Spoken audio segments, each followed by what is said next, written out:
Mark, look at what was supposed to be installed here. I cannot speak for every unfinished repair in this. Once is a mistake, twice is suspicious. Mark Stephen Diamond did this across 80 elderly homeowners over more than a decade and kept doing it while federal agents were already watching. The homeowners were elderly people trying to stay in houses they already owned. And I told them the work could help them stay there. That part was not The court fake. found the repair promise led them into loans and lost equity. Do not make every unfinished rail sound like I wanted someone pushed out of their home. The man on the porch was 68 years old, and for nearly 2 decades he had walked onto porches just like this one, all over Chicago's west and south sides, with a clipboard in his hand and a smile on his face. Federal prosecutors would eventually identify at least 80 elderly homeowners whose lives had been destroyed by that smile. $6 million in stolen equity, $2.7 million in court-ordered restitution, 205 months in federal prison. By the end of this story, the man you just watched will be permanently banned from ever working as a contractor or mortgage banker again, and the homes he took will still be gone. Before we go any further, I have to ask you something. Have you ever watched an older relative trust the wrong person at the door? A salesman, a contractor, somebody who sounded official? Drop that story in the comments below, because this case is built entirely on that exact moment of trust. And if you're new here, hit subscribe. This channel covers the cases that prey on the people who already did everything right, and we do not let those stories get buried. Mark Stephen Diamond was born in 1956 in a working-class Chicago neighborhood where his father worked construction and his mother kept the books for a small plumbing outfit. By the time Mark was 12, he could read a tape measure, frame a doorway, and write up a materials list in the back of a spiral notebook. His father called him sharp. His mother called him a talker. Both descriptions would, in time, prove accurate in ways neither of them could have predicted.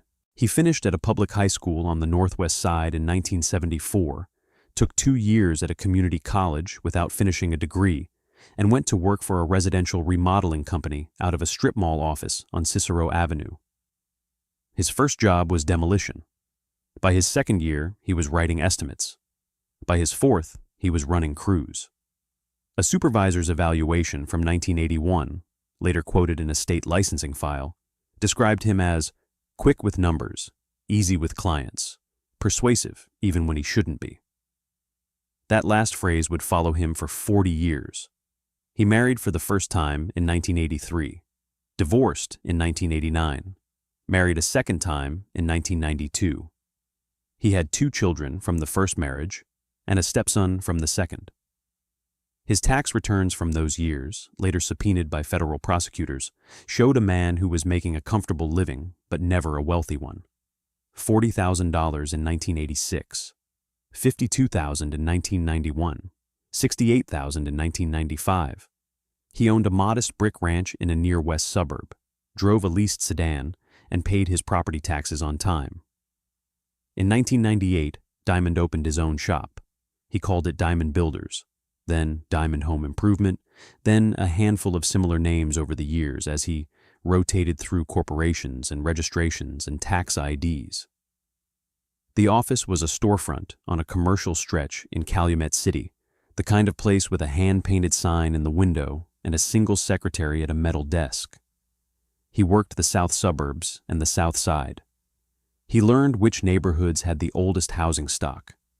He learned which blocks had homeowners who had been in their houses since the 1960s, paying down 30-year mortgages, watching the equity quietly accumulate underneath them while the rest of the country moved on. In 2003, Diamond did something that would later be described by federal prosecutors as the moment he stopped being a contractor and started being something else. He applied for a license as a mortgage loan originator with the state of Illinois. He passed the exam. He paid the registration fee, and he began, for the first time, to introduce himself to elderly homeowners on the west side and the south side as both the man who could fix their porch and the man who could help them pay for it. He was, by his own marketing, a one-stop shop, repairs and financing under the same roof, a contractor who could write the loan that would pay his own invoice. There is no version of that arrangement that protects the homeowner. Every protection that exists in residential lending exists precisely because the person who builds the work is not supposed to also be the person who arranges the money. Diamond knew that. He had been in the trade for nearly 30 years by then. He knew exactly what the line was, and he stepped over it with both feet. To understand what Mark Diamond did, you have to understand the financial product he used to do it. A reverse mortgage is a loan available to homeowners who are 62 years old or older. It allows them to borrow against the equity they have built up in their homes, with the loan balance growing over time and becoming due when the homeowner dies, moves out, or sells the property. The federal version is called a home equity conversion mortgage, insured by the Department of Housing and Urban Development. It exists for a real reason. An elderly homeowner who has paid off a house worth $200,000 but lives on a fixed Social Security income of $1,400 a month is, on paper, asset-rich and cash-poor. A reverse mortgage lets that person convert a portion of the house into income without selling. But the product carries a list of warnings as long as your forearm. The fees are high. The interest compounds. The loan balance grows year over year, sometimes faster than the home appreciates. If the homeowner falls behind on property taxes or insurance, the loan can be called due. And if the homeowner is tricked into signing one without understanding what they signed, the equity they spent 40 years building can vanish into a third party's pocket in a single afternoon. For that reason, HUD requires every applicant to complete independent counseling before closing on a reverse mortgage. The counseling is supposed to be conducted by an approved agency.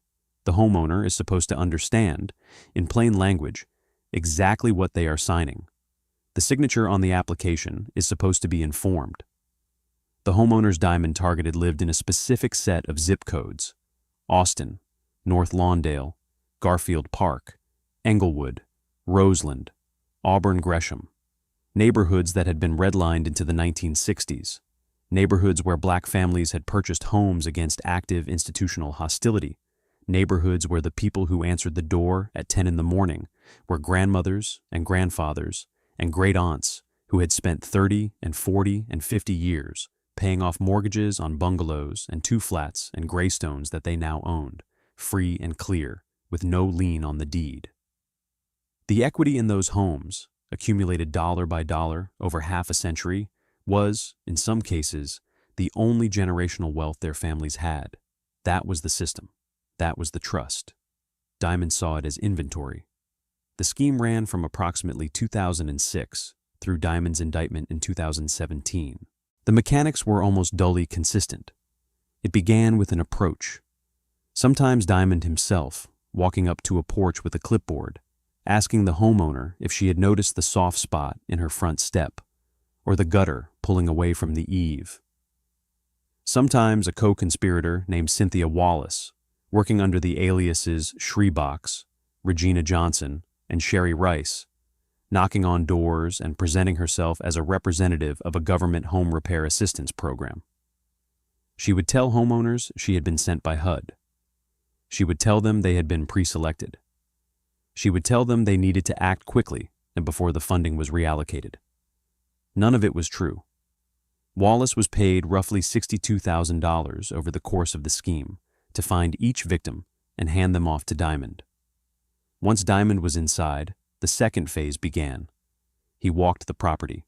He pointed at problems. Sometimes the problems were real, sometimes they were invented, sometimes they were exaggerated by a factor of 10. He wrote up estimates: $4,000 to fix the porch, $11,000 to redo the bathroom, $23,000 for new siding and a roof. The numbers were chosen with care. They were large enough to require financing, small enough that a homeowner with significant equity could plausibly afford them. Then came the paperwork. This is where the scheme stopped being aggressive contracting and became federal wire fraud. Diamond would tell the homeowner that the government program he was helping them access required them to sign certain documents to start the work. He would lay the documents in front of them. He would point to the signature lines. He would not tell them that the documents were not repair contracts, but reverse mortgage applications. He would not tell them that what they were signing was a federally insured loan against their house. In some cases, the homeowner could not read the documents at all. Diamond knew that. He counted on it. The applications then moved through a small circle of co-schemers. Loan originators Gary Bone out of Hoffman Estates and Matthew Pfefferman out of Munster, Indiana, processed the loans. Title agency owner Forrest C. Fawcett, operating out of Fort Lauderdale, Florida, ran the closings. At the closing table, the title company representative, including an unindicted co-schemer, would do something that title agents are absolutely not supposed to do. They would hand the loan check to Mark Diamond instead of to the homeowner. That single act, repeated dozens of times across roughly a decade, was the engine of the entire fraud. The homeowner signed paperwork they did not understand. The bank wired the money. The check went to Diamond. The homeowner went back to her kitchen and waited for the repair crew. What happened next varied. In some cases, Diamond performed shoddy work. A coat of paint over rotted wood. A piece of drywall nailed over a hole. A handrail tightened with the wrong screws. In other cases, he did nothing at all. He took the check, cashed it through accounts he controlled, and never came back. The homeowner, meanwhile, had begun the slow process of being eaten alive by a financial product she did not know she had. The reverse mortgage balance grew month over month with compounding interest. Property tax bills, which the homeowner had previously paid out of her Social Security check, were now her responsibility under the terms of the loan she did not know existed. Insurance premiums came due. Notices from the servicer arrived in the mail. The homeowner, often confused, often alone, often without family nearby, did not understand the notices. She put them in a drawer, and then eventually the foreclosure paperwork arrived. There was one detail Diamond was very careful about. If a victim's adult child or sibling questioned the need for any of this, if a daughter said to her mother on the phone, "Mom, why are you signing a mortgage?" Diamond would simply reschedule. He would call the homeowner and tell her he could come back next Tuesday. He would check her family's work schedule. He would arrive at a time he knew the relative would not be home. That single behavior, repeated across dozens of victims, is what shifted the case in the eyes of federal prosecutors from a contractor who was bad at his job to a man who was running a hunt. We are about to get into how the federal government actually caught up with him, and I want you to stay with me for this part, because the catalyst was not a federal agency. It was a local TV reporter who refused to let the story go. If you appreciate accountability journalism, hit subscribe before we keep going. The next half of this video is where the consequences start landing. For years, Diamond operated without serious interference. Complaints to the Illinois Attorney General's office accumulated. Complaints to HUD accumulated. Civil suits were filed by family members trying to undo what their parents and grandparents had signed. Some of those suits failed in state court because the lenders who held the reverse mortgages had not technically broken any law. The paperwork, after all, had been signed by the homeowner. The signature was real. The disclosures had been formally provided. From the lender's perspective, the loan was valid. That is the precise loophole Diamond was exploiting. The signature was real. The understanding behind the signature was the lie. The break came in 2015. A reporter at WGN Chicago began following a thread. She had received a tip from a family on the west side whose mother had lost her home. She started knocking on doors in Austin and North Lawndale. The same name kept coming up, Mark Diamond. The same description kept coming up. Older white man, gray hair, friendly, said he was a contractor, said the paperwork was for the repair program. The WGN investigation aired in installments through 2015 and into 2016. It identified victim after victim. It traced the pattern. It put faces and names and porches on screen. For the first time, the scheme had a public shape. The broadcast did what years of individual complaints had not. It put the case on the desk of investigators at the HUD office of Inspector General and the FBI's Chicago field office. A joint investigation opened. Subpoenas went out. Title company records were pulled. Loan files were reviewed. Bank accounts were traced. Victims were interviewed. The number kept growing. Not 18 victims. Not 30. not 50. By the time investigators stopped counting, they had identified approximately 122 homeowners who had been defrauded out of roughly $10 million in home equity over the life of the scheme. The joint investigation by HUD OIG and the FBI took months to build. Federal agents interviewed victims one by one, often inside the homes the victims were about to lose, sometimes inside apartments they had been forced to move into after losing those homes. The interviews were difficult. Many of the homeowners were in their 70s, 80s, even 90s. Several had cognitive decline. Several had passed away by the time agents reached the household. In those cases, agents spoke with adult children and grandchildren, piecing together what had happened from memory and from the boxes of paperwork the elderly relative had kept in a drawer. The paperwork told the story the victims could not always articulate. Reverse mortgage applications with the homeowner's signature and Diamond's handwriting on the same page. Title company closing statements showing the loan check disbursed to a contractor instead of to the borrower. Repair invoices with the same letterhead as the loan facilitator. Cashed checks endorsed by Diamond on the back. Bank deposit slips. Wire transfers. The fingerprints of a long, patient, well-rehearsed fraud. And then there was the recording. During the investigation of co-conspirator Cynthia Wallace, agents recovered an audio recording that prosecutors would later play in open court during her sentencing.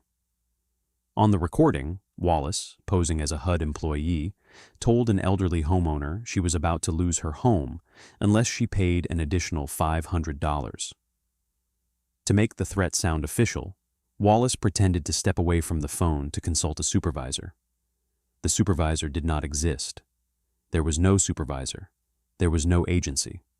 There was a woman, a script, a frightened elderly homeowner on the other end of the line, and a sum of money to be extracted. That recording was the smoking gun. The paperwork could prove the architecture of the scheme. The recording proved the intent. The victims, once located, were not anonymous numbers in a federal filing. They had names. They had lives. Etta Quintero was one of them. Her daughter Barbara Quintero Bailey would later describe how her mother had been tricked into signing what she believed were repair documents and lost her home to foreclosure. The financial damage was extensive. The emotional damage was worse. Lily Williams was another. She was the aunt of Reverend Robin Hood, a West Side community activist who had spent decades organizing against precisely this kind of predatory lending. He sat at his aunt's deathbed and promised her that no matter how long the case took, he would be in the courtroom when Diamond was sentenced. He kept that promise. Kerwin Cockrell, a homeowner in Roseland, lost a property he had intended to place in a family trust. He described it in the press as the loss of a family legacy.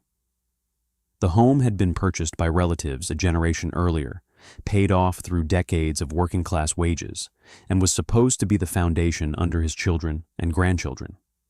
Diamond's signature took the foundation out. In 2017, the federal grand jury returned an indictment. Mark Stephen Diamond was charged with 7 counts of wire fraud under 18 U.S.C. Section 1343. The indictment sought forfeiture of $7 million. Diamond was arraigned, pleaded not guilty, and was released to home confinement on conditions that included a single permitted activity. He was allowed to continue working at a residential remodeling company on the express condition that he have no direct contact with customers. He did not honor that condition.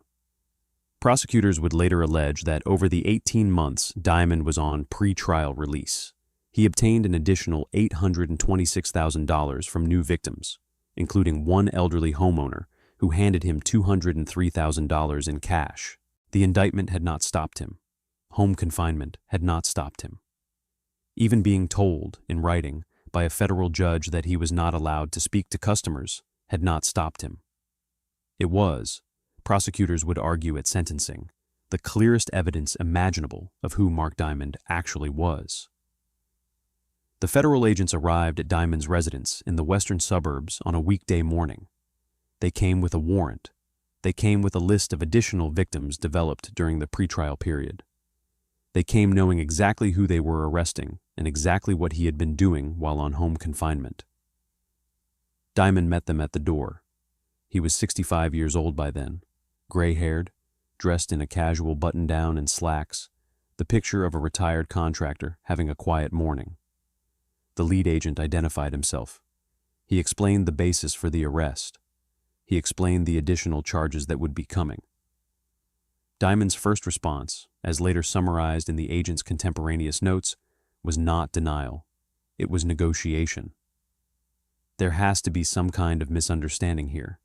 I have been doing exactly what the judge told me to do. Sir, we have spoken to 12 homeowners over the last 6 months who say otherwise. We have signed contracts with your name on them. We have bank records showing the deposits. Those were referrals. I did not solicit them. Mr. Diamond, you were ordered to have no contact with customers. You were photographed with at least 4 of them. We have surveillance. I want to talk to my lawyer. The rest of the conversation, by federal protocol, was over. Diamond was handcuffed, walked out the front door of the home where he had been confined, and placed in the back of an unmarked vehicle. His wife stood in the doorway and did not speak. A neighbor across the cul-de-sac watched from a front lawn while pretending to check the mail. In May of 2024, after years of pretrial litigation, Mark Stephen Diamond pleaded guilty to 1 federal count of wire fraud affecting a financial institution. The plea agreement formally admitted that he had defrauded 18 Chicago area homeowners out of $929,000. The government's position, made clear in its sentencing memorandum, was that the 18 homeowners and the $900,000 were a small slice of the truth. The full case, the government wrote, involved at least 80 victims and approximately $6 million in losses. The sentencing hearing took place in the Dirksen Federal Courthouse on January 16, 2025, before United States District Judge Franklin U. Valderrama. The courtroom was full. Victims had traveled in from across the Chicago area. Family members of victims who had died during the long pendency of the case came in their place. Reverend Robin Hood was there, keeping the promise he had made at his aunt's bedside. The government was represented by Special Assistant U.S. Attorney Brian P. Nettles and Assistant U.S. Attorney Aaron Kelly. Their sentencing presentation included victim impact statements, financial summaries, and a detailed account of the $826,000 Diamond had collected from new victims while on home confinement. Barbara Quintero Bailey spoke about her mother, Etta. She described what it had done to her family to watch her mother lose the home she had paid off, to watch her dignity stripped away in installments, to bury her with the knowledge that the equity she had spent a lifetime building had been redirected by a man with a clipboard. Kerwin Cockrell spoke about the Roseland home and the family trust that would now never exist. He spoke about generational wealth and what it meant to lose it, not to bad luck or market forces, but to deliberate predation. Reverend Hood spoke about his Aunt Lily Williams, about West Side neighborhoods, about the long arc of redlining and disinvestment and resilience, and about what it meant for a community that had finally accumulated something to watch, that something be taken by an outsider with a contractor's license. Judge Valderrama listened to all of it. When the time came for him to issue the sentence, he spoke directly to the defendant.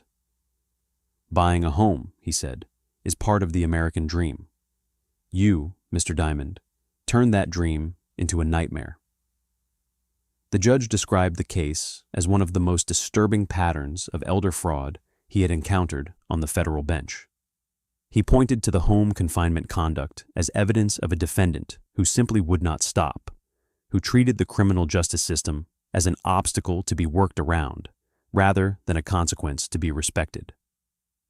He acknowledged the age, the cognitive vulnerability, the racial dimension, and the generational impact of the loss. He acknowledged that the homes were gone and were not coming back. The sentence was 205 months in federal prison, 17 years and 1 month. Diamond was 68 years old at sentencing. The sentence, if served in full, would carry him into his mid-80s. The court ordered restitution in the amount of $2,700,000. The court permanently barred Diamond from ever again working as a mortgage banker or builder in any capacity anywhere in the country. The co-conspirators were sentenced separately. Cynthia Wallace, the woman who had posed as a HUD representative and who had been recorded threatening an elderly homeowner for an additional $500, received 42 months in federal prison and was ordered to pay more than $300,000 in restitution. Loan originator Gary Bone received 18 months. Loan originator Matthew Pfefferman received 30 months. Title agency owner Forrest C. Fawcett was scheduled to be sentenced in 2026. Diamond was processed into Bureau of Prisons custody following the hearing. He was designated to a federal correctional institution rated medium security, where, given his age and the length of his sentence, he is expected to remain into the late 2030s at the earliest. Attorneys representing nearly 50 of the victim families have continued to fight in civil court for the return of the properties. Most of them are losing those fights. The reverse mortgages that Diamond engineered, fraudulent as they were in execution, were issued by lenders who have not been held criminally responsible. The signatures on the applications were real. The disclosures, on paper, were provided. From the lender's perspective, the loans are valid. From the family's perspective, the homes are gone. That is the part of this case that does not resolve. Mark Diamond is in federal prison. Cynthia Wallace is in federal prison. The loan originators and the title agent will be in federal prison. The federal system worked, eventually, the way the federal system is supposed to work.